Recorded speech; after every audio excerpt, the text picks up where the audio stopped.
CBS News has been investigating a grassroots effort to purge voter rolls ahead of the 2024 election.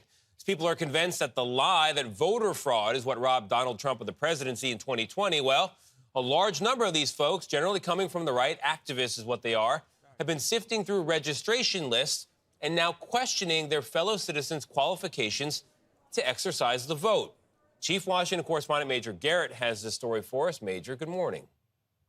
Good morning, Tony. Good morning, everyone. There is indeed a national effort underway to police voter registration rolls. Now, what looks at first to citizen detectives as something fishy can often be an innocent or technical error. But that doesn't mean the right to vote isn't jeopardized. Consider the case of 55-year-old Gulf War veteran James McWhorter of DeKalb County, Georgia.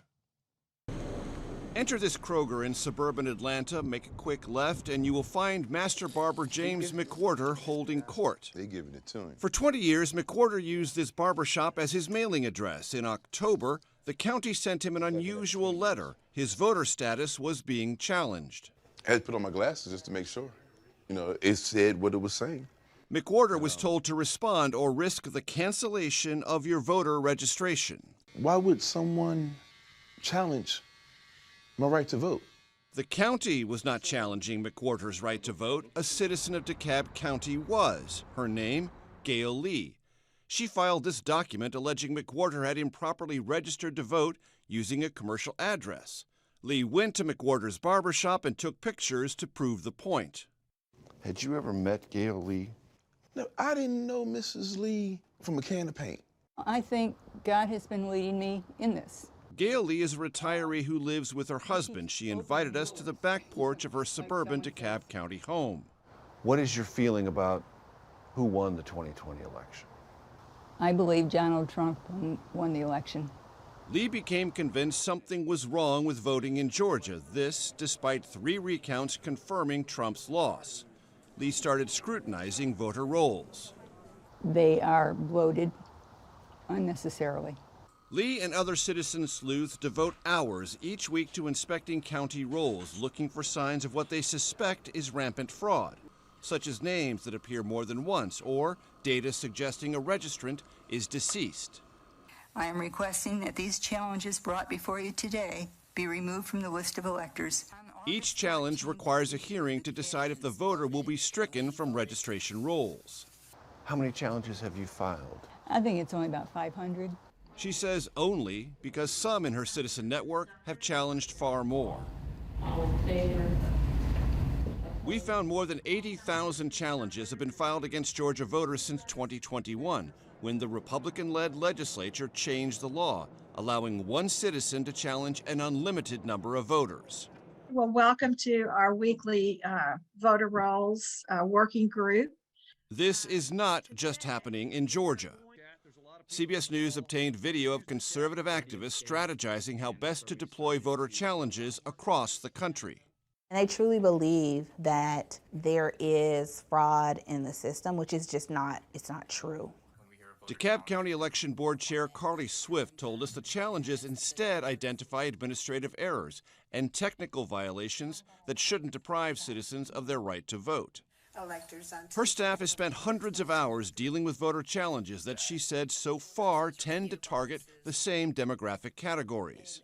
It's young voters, it's people of color, and it's people that are unhoused. It took a toll. And it still In 1991, James McWhorter returned from combat duty in the Gulf and struggled with alcohol and homelessness.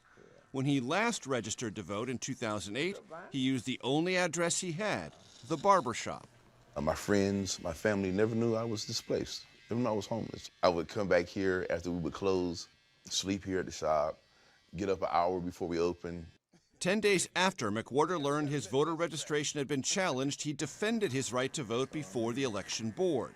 I paid taxes here for 20 years, even though I was homeless. And for the first time, faced Gail Lee. For you to be able to challenge me, you have that right as a citizen of DeKalb County. But I served to give you that right. And it was hurtful that she would do something like that. Have you, in your mind, come up with an explanation of what the motive is? To disenfranchise a certain demographic. You're trying to put your foot on someone else's neck. I mean, all he had to do was call up the office and give him his address. It's not exactly a heavy foot.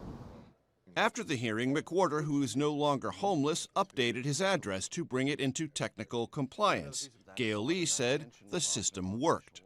Can you understand how people who are African American might feel this deeply, personally, in that your work feels threatening to them?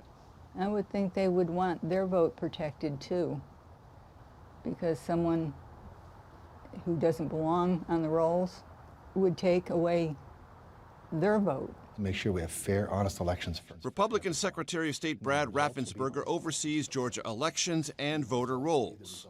Is that core assumption that the system is riddled with fraud valid? No, we have objective voter rolls. They're clean, they're accurate. Gail Lee told us she wants fairness, not partisan advantage. But Raffensperger said elections in Georgia have never been fairer. It's never been easier to vote. We believe, the model for what election integrity, election accessibility should look like throughout the entire country. We pressed Raffensperger more than once on whether he supported mass citizen voter challenges. He says he's waiting on guidance from a federal court that is scrutinizing the practice. And until the court rules, Jerika, citizens like Gail Lee can keep filing unlimited voter challenges. Wow, you know, this really highlights the strategy being used to try and prevent people from having their voices heard when they vote. Major, how many of these challenges have actually been successful? So these are Georgia numbers. Our investigation found that at least 12,000 challenges were upheld. It's about 15%, but election officials tell us that those challenges are overwhelmingly clerical errors and technical violations, not evidence of widespread fraud. Jerika? All right, we got to vote. Major Garrett, thank you. And of course, that's a fantastic, well-rounded, complete report there, including, we heard from Raffensperger, the Secretary of State. 11,000 at least have been purged from the rolls. I mean, the margin of victory in Georgia was less than, or 12,000 has been purged. The margin of victory in Georgia was less than 12,000. I mean, It's going to have a real meaningful difference. Yeah. And we heard they were targeting certain types of voters who you might presume are voting for the Democrats. 3 recounts. In their lives. 3 recounts.